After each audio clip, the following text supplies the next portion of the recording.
toleransi di Pematang Siantar ini sebenarnya sudah cukup bagus, di mana mungkin persentase agama Buddha di Pematang Siantar mungkin masih ya di bawah 10%. Tapi kita lihat teman-teman yang lain yang berbeda agama dengan kita bisa menjadi satu kerukunan. Salah satu hal yang paling kita lihat yaitu Pematang Siantar memiliki patung Dewi Kuan Im yang terbesar di Asia Tenggara. Kebetulan saya salah satu pengurus di sana. Dan sampai saat ini tidak ada tekanan atau intervensi atau gangguan dari siapapun. Ya, tidak ada tekanan. Dan kita juga dari pihak vihara membuka akses ya sebebasnya kepada siapapun yang akan berkunjung. Walaupun mungkin dalam masa pandemi ini kita batasi untuk tujuan wisata. Jadi berkurang pada toleransi tadi. Pada tahun 2015 tadi, di tahun sebelumnya, Kota Siantar itu mendapat predikat kota toleransi nomor 1 di Indonesia. Dan semakin lama semakin menurun. Mungkin saya sependapat dengan Bapak Haji Ali Lubis, ya kita sebenarnya cukup toleran. Tapi daerah lain juga belajar dari kita melakukan kegiatan yang lebih baik lagi.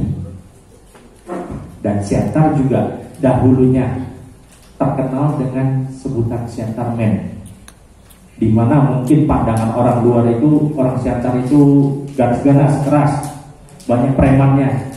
Padahal kenyataannya Siantar Men itu memang kita di sini berbicara keras, tapi hati kita dan toleransi kita terhadap sesama itu bagus. Dan mungkin itu salah satu yang menjadi tolak ukur kerukunan yang ada di Pematang Siantar ini. Dan memang akhir-akhir ini kita lihat ada sedikit riak-riak yang berkaitan dengan agama. Jadi mungkin yang menggaungkan hal-hal yang negatif juga tidak mengetahui apa yang sebenarnya terjadi dan adanya provokatif dari pihak-pihak luar kemungkinan. Jadi ya kita harapkan kepada teman-teman, Bapak Ibu dari tokoh agama, tokoh masyarakat, hendaknya kita gaungkan kembali Siantar Men yang mungkin akhir-akhir ini juga mulai berkurang, makanya menjadi terkotak-kotak. Bisa kita lihat di grup-grup media sosial. Paham betul, itu dari aktivis PNI sampai kemudian PDI dan sampai hari ini masih ada di sana. Jadi yang mempertemukan kami adalah Marhainisme. Saya kecilnya dipanggil dengan nama Marhain, dan ini mungkin banyak juga yang tidak. Tapi Pak Ali juga dulu sering lah nyebut Nain gitu, Marhain. Dan artinya saya mau katakan bahwa secara historis begitu saya dididik dengan pola pemikiran yang cukup beragam, dan kemudian itu sangat mempengaruhi cara saya berpikir hingga akhir.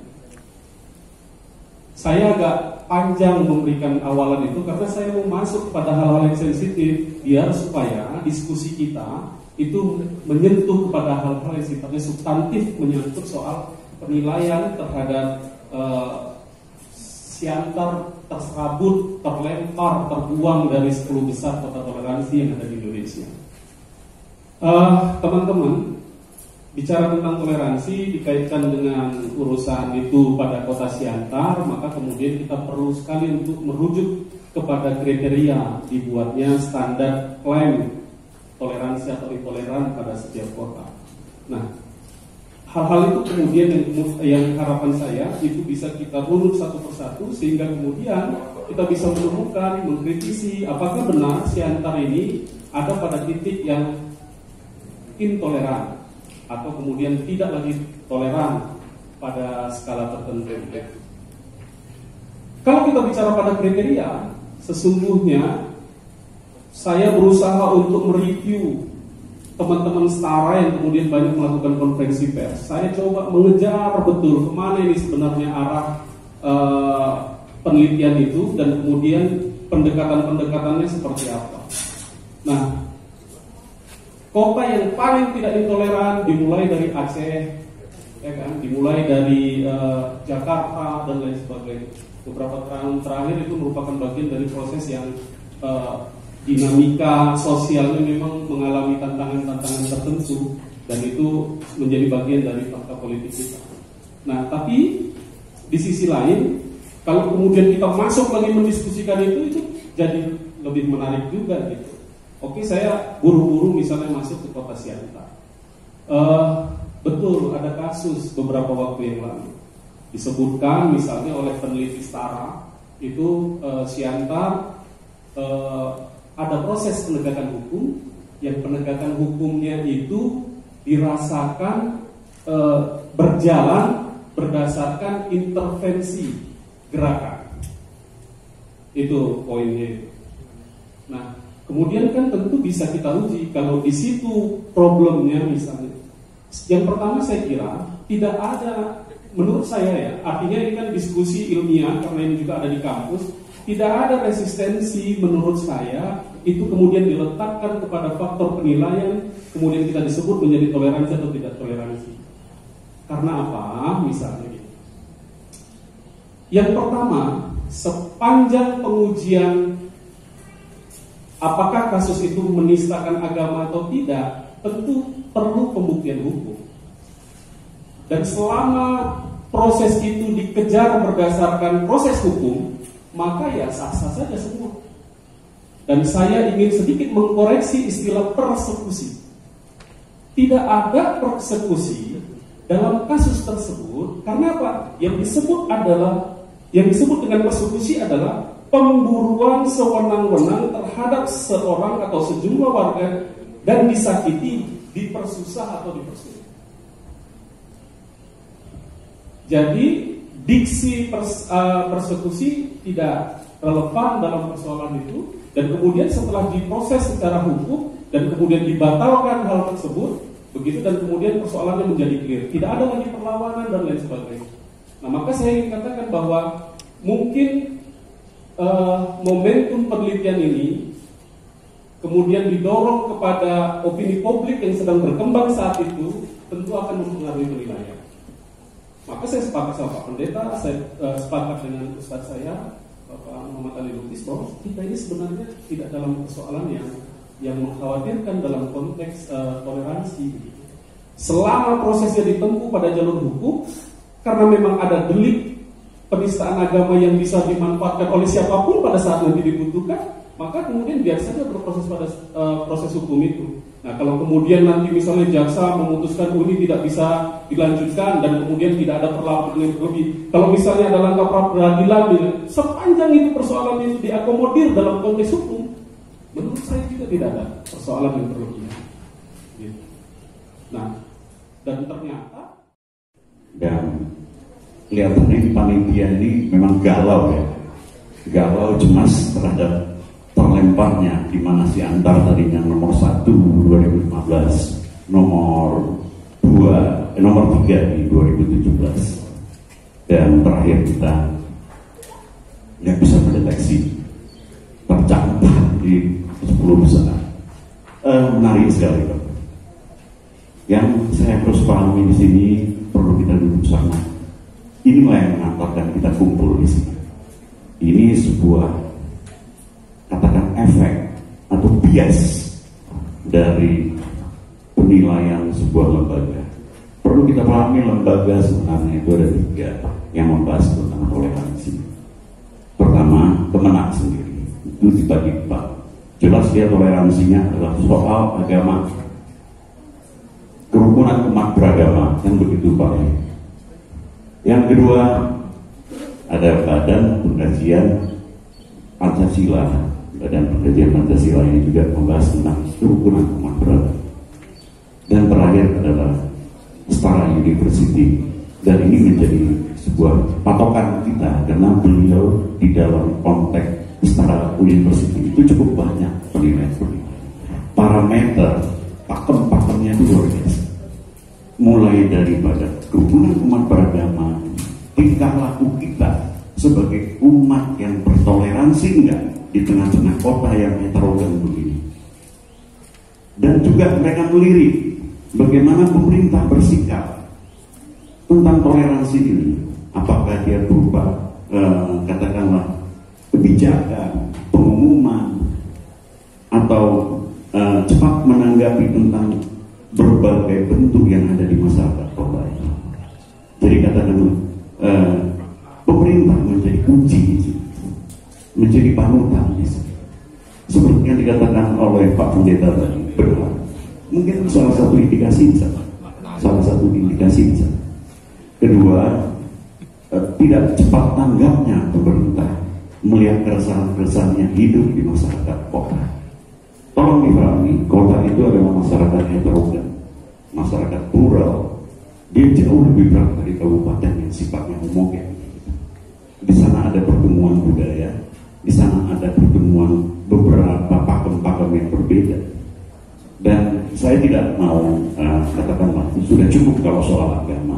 Sebenarnya kalau soal agama kami ada batas toleransi. Kebetulan saya Muslim, adalah tentang batasan kami untuk bertoleransi adalah tabung ditumbuk wali. Agamamu, agamaku. Ruhnya sama. Artinya kita tidak mau mengganggu agama lain. Kita hanya mengurusi agama kita. Itu jitu dan tepat yang disampaikan Pak. Itulah satu kunci password yang utama untuk dia seorang ulama besar. Pada saat itu beliau cukup menerima semua kedatangan pendatang. Sampai beliau mengizinkan tanah yang keramat ini diduduki oleh suku-suku lain. Begitu terbuka tangannya menerima ini. Beliau mempunyai sifat yang luar biasa. 8 sifat istimewanya, rendah hati. Makanya disebut Sanawal. Itu sebut Sanawal itu 8. Itu yang harus dipahami. Pada saat itu juga banyak yang berkunjung, termasuk ada saudara kita, seorang fenomenal juga, legend juga, yaitu saudara kita Bapak Memengse. Ini setting yang bergerak untuk kemanusiaan dan agama. Mereka berdampingan dengan baik. Jadi kalau abang bertanya tentang toleransi, itu udah hidup dari zaman nenek moyang kita. Bahkan sisa-sisanya seperti kata Mbak Kori tadi. Untuk kota Pematang Siantar ini, kenapa? Karena leluhur saya, opung saya adalah pendiri dari kota Siantar ini. Artinya rumah ini didirikan opung saya. Artinya warisan itu harus saya jaga.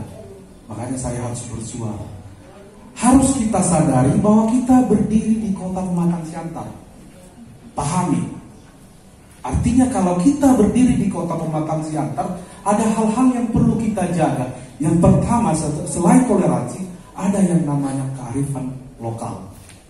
Saya sepaham dengan apa yang disampaikan ulama tadi dari Ketua MUI. Saya sepaham apa yang disampaikan oleh Bapak Pendeta dari HKI, Sekjen HKI. Saya sepaham juga apa yang disampaikan Bapak ulama dari agama Buddha.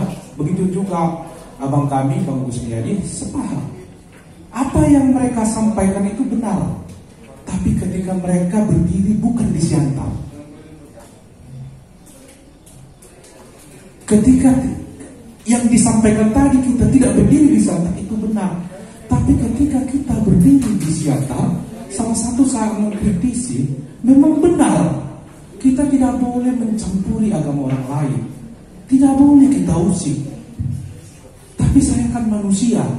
Ada saatnya saya salah. Apakah ketika saya salah, saya harus dihukum langsung? Sedangkan pemerintah sekarang, kepolisian sekarang, Kapolri sekarang, ketika ada orang yang salah, tidak harus dibawa ke meja pengadilan. Itu gunanya kita di Siantar. Ketika ada sesuatu yang salah, ada sesuatu yang tidak benar, ini tugasnya ulama menyelesaikannya. Tidak harus dibawa ke pengadilan. Itulah ketika kita duduk di kota Pematang Siantar. Jadi ketika ada riak-riak, ada porkala, ada forum komunikasi umat beragama, di mana perannya ketika ada riak-riak agama seperti itu? Saya nggak setuju ketika tadi ada yang disampaikan Pak, ada satu yang tidak saya setuju, ketika ada antar nakes, terus ada sikap dari gereja-gereja. Nggak perlu. Gereja harusnya komunikasi dengan MUI yang menyelesaikan. Ini bukan pasal agama. Ini nggak agama, tidak ada hubungannya dengan kekristenan, tidak ada hubungannya dengan agama Hindu-Buddha, tidak ada. Ini ada sesuatu yang salah. Biarkan rumah itu menyelesaikannya. Itu harusnya forum komunikasi umat beragama itu menjumpai MUI, selesaikanlah supaya jangan terlibat ke suku yang lain, agama yang lain. Tidak perlu harus kita bawa ke pengadilan. Itulah bentuk toleransi kita sebenarnya. Kita selesaikan. Jangan jadi konsumsi orang lain. Apalagi sekarang dengan dunia media massa sekarang yang begitu berkembang. Tadi Bang Gus bilang, orang Jakarta mungkin tidak memahami keadaan Siantar, tapi mereka memaknai sesuai dengan cara berpikir mereka. Seolah-olah Siantar ini begitu kacau. Tidak. Itu yang harusnya diselesaikan. Dan saya memang berharap tadi ada pemerintah kota di sini. Ini tanggung jawab pemerintah kota. Mereka punya kesbang limas. Ketika ada riak-riak, ketika ada api, mereka harus cepat. Ada komunikasi pemerintah kota dengan para ulama, komunikasi pemerintah kota dengan pemuka suku-suku ada. Tapi apa yang terjadi? Tidak ada. Wali kota malah ikut memanas-manasi seperti apa yang disampaikan Pak Rizal Ginting. Saya sepakat itu. Wali kotanya, dia sebagai leader, dia harusnya bisa mengayomi ini gitu. Bukan turun demo, bahkan ada terindikasi mendanai demonya, enggak gitu. Harusnya dia duduk di sini, memberikan kenyamanan, panggil semua. Ini yang hilang di Kota Pematang Siantar. Sejak masa kepemimpinan wali kota yang sekarang ini yang hilang. Makanya kita bersuara, benar. Salah satu foda ajaran Raja Sangnawalu ada poin yang ke-7, saling menghormati. Ketika kami menghormati orang yang datang, ketika Raja Sangnawalu membuka kota ini, dia kasih kesempatan kepada orang lain. Bahkan ketika dia harus melawan sikap itu, dia harus dibuang ke Bengkalis karena membuka toleransi ini. Kenapa nggak kita hargai itu gitu? Itu Kota Siantar memakai motonya Sapangambe Manotohide, Kabupaten Simalungun memakai Habonaran Berbuna. Itu sangat tinggi sebenarnya di level Sapak itu. Sapangambe itu orang Simalungun merasa bahwa dia adalah makhluk sosial, ada kekurangan. Maka dia butuh orang lain, bergotong royong, bekerja sama. Di secara nasional ada Bhinneka Tunggal Ika, ajaran agama Hindu-Buddha yang ditulis di bahasa Jawa kuno. Itu kita terapkan secara nasional. Tapi di Simalungun, di Siantar harus kita terapkan Sapangambe Manotok itu, bergotong royong, bekerja sama di dalam kebenaran. Kalau ada yang salah, ayo di mana yang salahnya? Maka harapan kami sebenarnya hasil kesimpulan hari ini melahirkan suatu keputusan atau kebersamaan di sikap kita bahwa tidak semua harus kita paksa, harus kita bawa sesuatu yang salah itu ke pengadilan. Ada lembaga-lembaga adat, lembaga-lembaga agama, itulah kita menyelesaikannya.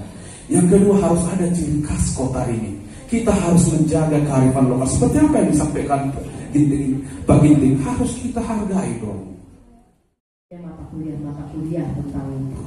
Ya, mana kita harus menjaga persatuan dan kesatuan secara Indonesia dan juga persatuan dan kesatuan kita secara Kota Pematang Siantar.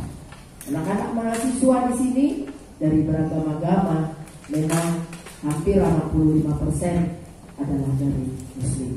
Selebihnya itu dari berbagai macam. Kalau sebab itu kita tidak ada pernah membuat pertikaian-pertikaian yang ada di mahasiswa. Oleh sebab itu anak-anak mahasiswa, pakai waktumu ini untuk bersama-sama. Jangan abaikan etnis, abaikan agama ketika kita bersama-sama. Tapi jagalah agama itu, jagalah etnis itu. Ya, sama seperti yang dikatakan Radu tadi.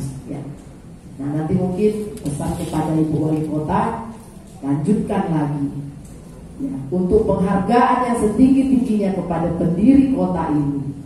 Ya, kita harus tidak perlu dipersoalkan di mana, suka hati pemerintah mau di mana, mau bangunan mana yang dibongkar, untuk penghargaan bagi orang yang mengizinkan kita boleh menghirup udara di sini, minum air di sini, memakai daerah kita ini adalah dari Nawalu Damai.